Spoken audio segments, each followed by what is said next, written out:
সত্য খোঁজার বা সত্য জানার যে ইচ্ছা, এটাই আসলে মানুষ আর করতে পারছে না বা খোঁজার চেষ্টা করছে না। তারা বেসিক্যালি এখন সে যা বলতেছে তারই দিকে দৌড়াচ্ছে।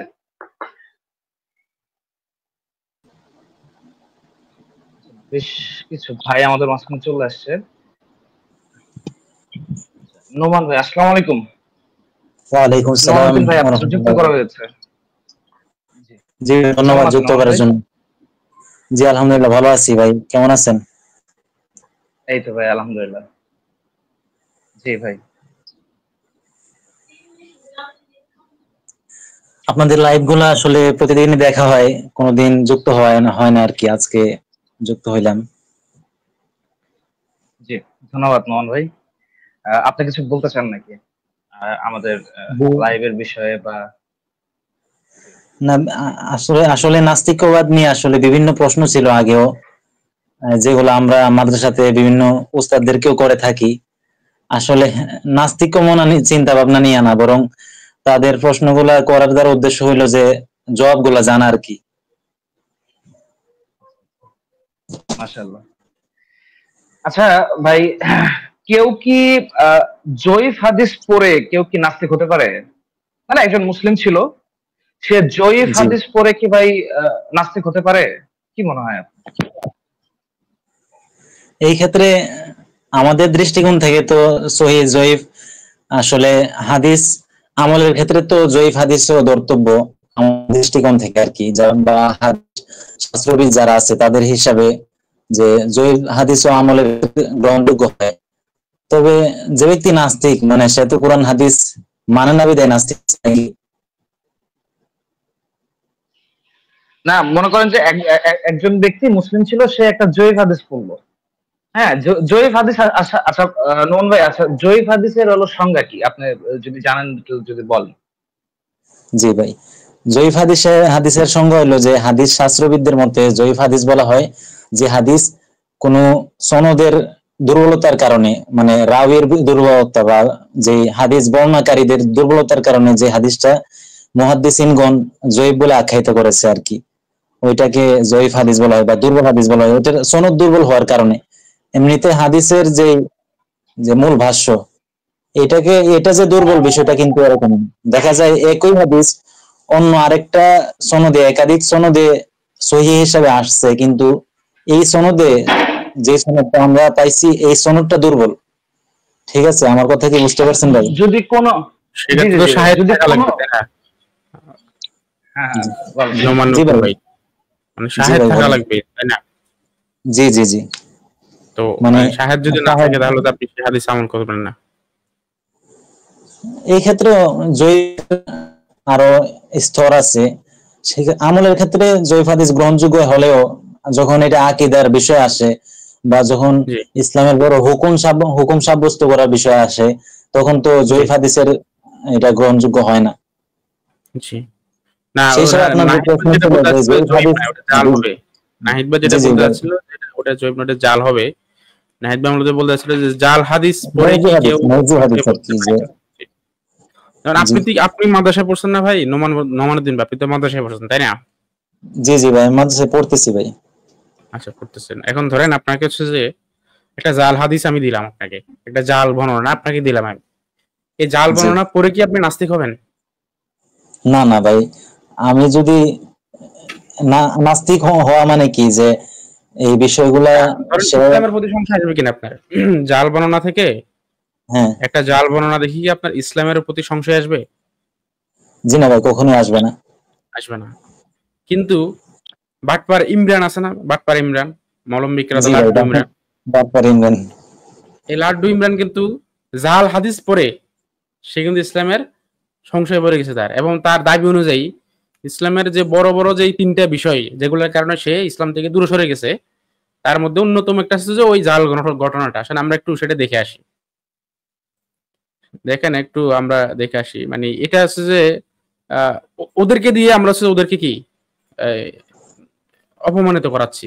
আমরা অ্যান্সার দেওয়া জি লাগতেছে ভাই, না, দেখেন ওরাই ওদের একজন আরেকজনকে অ্যান্সার দিয়ে দিচ্ছে। আপনার এই বর্তমান যে ওদের অবস্থায় যে প্রশ্নের মধ্যে ওদের লাইভে উত্তর এসে আছে আর কি। আচ্ছা, আমার কোনো সাউন্ড চ্যালেঞ্জ করছে। সাউন্ড কি ভালোভাবে শোনা যাচ্ছে নাকি আস্তে শোনা যাচ্ছে, একটু জানাবেন আমাকে। জি ভাই, সাউন্ড যারা ইসলাম প্রচারক তাদেরকে চ্যালেঞ্জ করছেন, কোন তিনটি? এটা ক্লিয়ার বলতে কি আস্তে শোনা যাচ্ছে নাকি জোরেই শোনা যাচ্ছে? জোরে শোনা যাচ্ছে ভাই। স্বাভাবিকভাবে শোনা যাচ্ছে, মোটামুটি শোনা যাচ্ছে ভাই। সালাম। হ্যাঁ, স্বাভাবিকভাবে যতটুকু শোনা যাওয়ার দরকার ততটুকু শোনা যাচ্ছে। জি ঠিক আছে, তাহলে আমি প্লে করি। বিষয়, যদি তিনটি বিষয়, ইমরান ভাই আপনি যদি বলতেন যে আপনার এই বর্তমান যে অবস্থা, এই যে লাইভে এসে আপনি সত্যের জন্য চ্যালেঞ্জ করছেন মানুষকে, যারা ইসলাম প্রচারক তাদেরকে চ্যালেঞ্জ করছেন, কোন তিনটি বিষয়, যদি তিনটি বিষয় বলেন যেগুলো ইসলাম আপনাকে সবচেয়ে বেশি ধাক্কা দিয়েছে, তিনটি বিষয় যদি আমাদেরকে উল্লেখ করতেন। দ্বিতীয় কারণ যদি বলি আমি আমার সংশয়ের, হ্যাঁ, তাহলে সে এখানে কি বলতেছে ভাই, তাকে ইয়াবা ব্যবসায়ী আসাদ হোসেন প্রশ্ন করছে যে ইসলামের প্রতি তার সংশয় আসার মেইন তিনটা কারণ বলার জন্য, তাই না? তো 2 নম্বর কারণ সে এখানে বলতেছে। আচ্ছা, তার মানে একজন মুফতি ছিল সে নাকি? তার মানে একজন মুফতি যখন যে ইসলাম থেকে চলে যায়, তার মানে সে নিশ্চয়ই অনেক বড় কিছু পয়েন্ট পাইছে ইসলামের বিপক্ষে। স্বাভাবিকভাবে তো সবাই এটাই মনে করবে, তাই না? তার মানে এবং সে এখন এমন একটা জিনিস বলবে যেটা কিনা তার ইসলাম ত্যাগ করার প্রধান কারণের মধ্যে অন্যতম, মানে দ্বিতীয় নাম্বার কারণ, তাই না? তার মানে এটা অনেক বড় একটা কিছু, অনেক বড় একটা এই অমানবিক হতে পারে বা কন্ট্রাডিকশন মূলক হতে পারে। স্বাভাবিকভাবে তো আমরা এটাই বুঝবো যখন একজন মুফতি পর্যায়ের কেউ যখন এরকম কথা বলবে, তাই না ভাই? আমরা তো স্বাভাবিকভাবে এটাই বলবো নাকি? জি শান্ত ভাই, একদম। নোমানুদ্দিন ভাই বা বাকি ভাইরা একটু রেসপন্স করেন। আমরা কি এটা মনে করবো না ভাই? হ্যাঁ হ্যাঁ হ্যাঁ, তো এখন তাহলে আসেন আমরা সেই মহা কারণ আমরা একটু শুনি। দেখেন, একটু আগে যে তেলাওয়াত করলাম, ইয়া আইয়ুহান নাবিয়্যু লিমা তুহাররিমু মা আহাল্লাল্লাহু লাক, এই আয়াতটি অবতীর্ণ হয়েছে হাফসার ঘরে। হাফসার পালা ছিল আল্লাহ রসুলের একজন স্ত্রী, ওমর রাদিয়াল্লাহু তাআলা আনহুর মেয়ে। তো হাফসার পালার দিন আল্লাহ রসুল হাফসাকে বাড়িতে পাঠিয়ে দিয়েছেন, মানে নিজের বাড়িতে। তো হাফসা বাড়িতে চলে যাচ্ছিল, তো এর মধ্যে কিছু একটা ভুলে গেছে। হাফসা আবার ফিরে এসে দেখলেন আল্লাহ রসুল তারই পালার দিন তারই ঘরে তারই বিছানায় একজন দাসীর সঙ্গে সেক্সে লিপ্ত আছেন। তো স্বাভাবিকভাবে একজন স্ত্রী হিসেবে এটা খারাপ লাগবেই। তো খুবই রাগারাগি করছিলেন যে আপনার এতগুলো স্ত্রী, আপনি কেন আবার দাসীকে ব্যবহার করতে হবে? স্বাভাবিক এটা।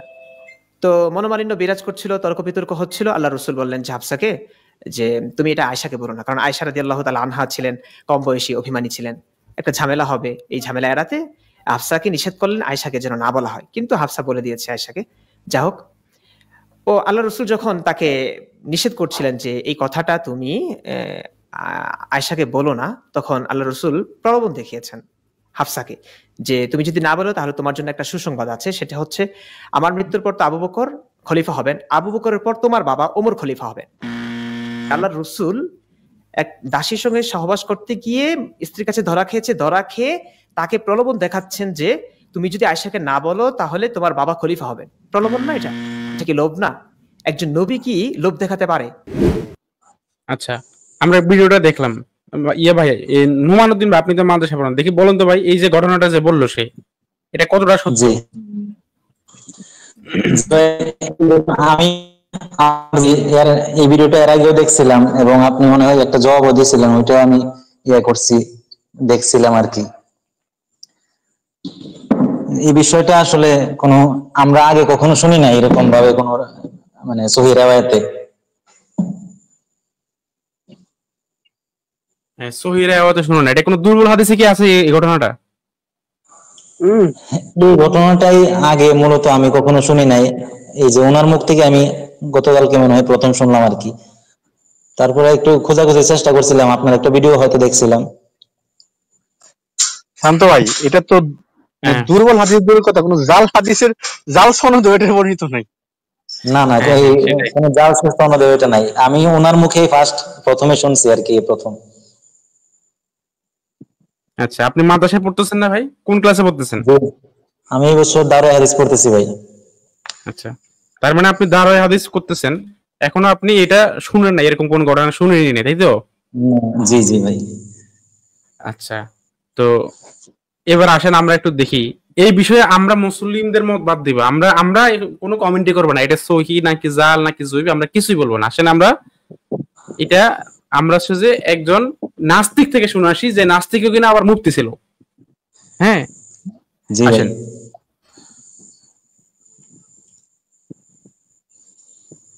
ইসলামের যে খেলাফত, খলিফা মুহাম্মদ সাল্লাল্লাহু আলাইহি সাল্লামের পরে যারা হবেন, এই তাদের নাম তো মুহাম্মদ সাল্লাল্লাহু আলাইহি সাল্লাম কোন জায়গায় ঘোষণা করে গেছে বলে আমি পাইনি। তবে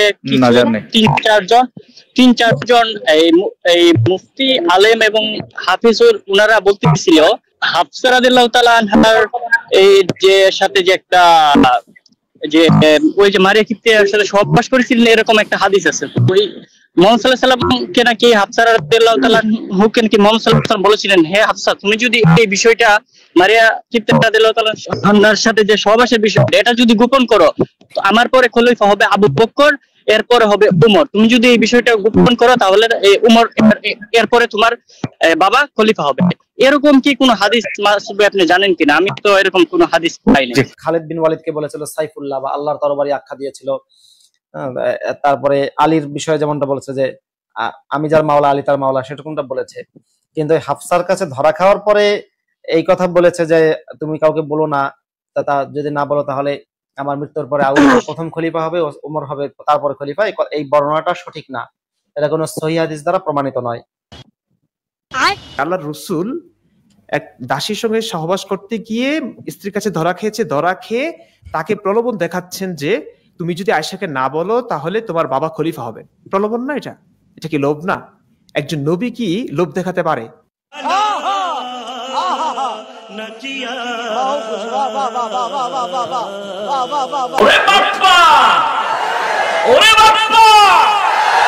তাহলে কি ওই যে ওই তিন চারজন মুফতি হাফেজ যারা ছিল তারা কি তাহলে মিথ্যা বলেছে?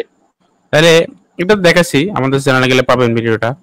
তাহলে এবার এখন বলেন আপনি, এই যে আপনি মুসলিমের দৃষ্টিকোণ থেকে আপনি চিন্তা বাদ দেন, আপনি একজন নিরপেক্ষ দৃষ্টিকোণ থেকে বলেন ইমরানকে এই জিনিসটা দেখার পরে আপনি কি করবেন, মানে তাকে কি বলবেন, কোন লেভেলের বাটপার বলবেন? বলেন, একজন একজন করে বলেন। আমাদের নাহিদ ভাই থেকে শুরু করেন।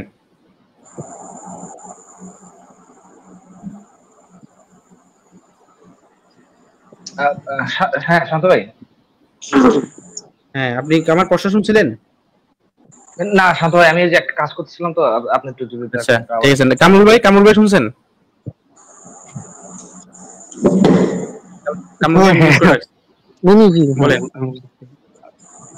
বলেন ভাই, কোন লেভেলে বাটপার বলবেন? ছাগল বাটপার, মানে ছাগল বাটপার বলতে ছাগল যদি বাটপার বলা হয়, ছাগল দমন করা হয়, ছাগলই তো নিম্ন স্তর বাটপার। আচ্ছা, মানে বাটপারির তো একটা স্তর থাকে ভাই, ওটা খুব ইয়ে করে ফেলছে। আচ্ছা, আমাদের সাথে আব্দুল্লাহ মুসাফির ভাই যুক্ত হয়েছে। আসসালামু আলাইকুম ভাই। আসসালামু আলাইকুম, কেমন আছেন? ওয়ালাইকুম আসসালাম ভাই, আলহামদুলিল্লাহ ভালো। ভাই একটা ভিডিও প্লে করছিলাম, এটা কি দেখছেন আপনি? আমি ইউটিউবে দেখলাম একটু, ওই ভিডিও তো আমি অনেক আগেই দেখছি। আমি তো ওকে নিয়ে মাঝে মাঝে লিখিও, যেগুলো দেখছি আমি আসলে। হ্যাঁ, এখন ভাই বলেন আপনি, এই কাজ যদি একজন মানুষ করে, আপনি একজন নিরপেক্ষ দৃষ্টিকোণ থেকে, আপনি মুসলিম হিসেবে না, নিরপেক্ষ দৃষ্টিকোণ থেকে বলেন যে আপনি আসলে সেই লোকটাকে কি বলবেন?